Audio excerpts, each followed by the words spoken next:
Hi everyone, welcome to Read Aloud Time with me, Dr. David.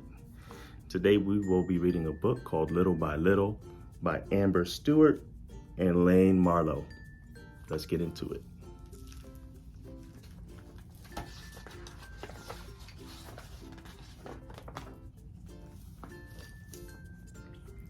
Otto was making a list, an I can do list and an I can't do list.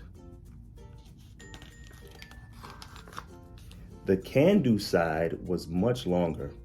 On it was forward roly-poly, backward roly-poly, being kind to frogs, mudsliding, making very good sandcastles, slippery rock hopping. The can't do side was shorter. It just said swimming.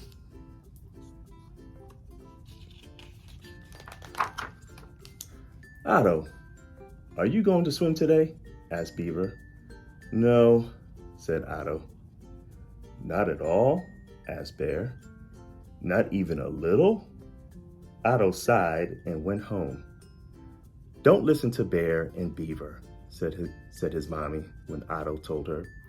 Little by little, you will learn to swim. Otto decided he would have to keep trying. Sometimes, Otto would pretend he could swim, but really he was hopping very, very quickly along the riverbed. Other times, he would run along the riverbank, trying not to be left behind by his friends as they spun and tumbled through the water. But most days, Otto would simply sit on his favorite slippery rock, wishing and wishing from his whiskers all the way down to his toes that he could swim. Every day, his mommy would say, "Today's the day." And every day, it wasn't. Then, one sunny day, Otto and his sister were watching their friends jumping off the highest ever rock into the deepest ever pool below. You have got to start small, his sister said. Small, said Otto. Yes, small, she said. Come on, today is the day to start small. That's how I did it when I learned to swim.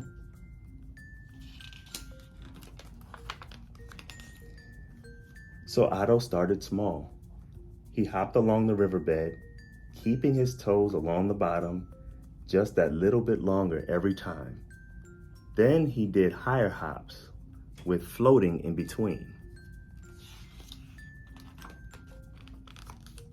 The next day, Otto did floating without holding on to anything. And pretty soon, he was kicking all the way to the halfway stone. A few days later, Otto splashed and kicked and swam the whole width of the river, from one bank to the other side, all by himself.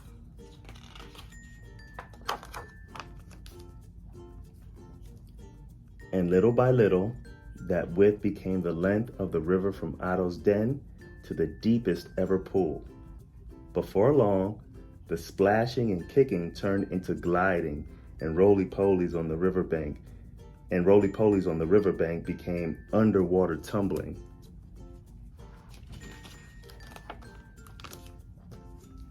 When he was ready, Otto invited his friends and family to come see his big surprise. With everyone gathered along the riverbank, Otto jumped off the highest ever rock into the deepest ever pool. I did it, said Otto to his sister. I can really swim. You really can, laughed his sister, hugging her very wet little brother. You see, you started small and finished big. All right, that was a pretty good one. All right, thanks for stopping by, everyone, and I will see you next time.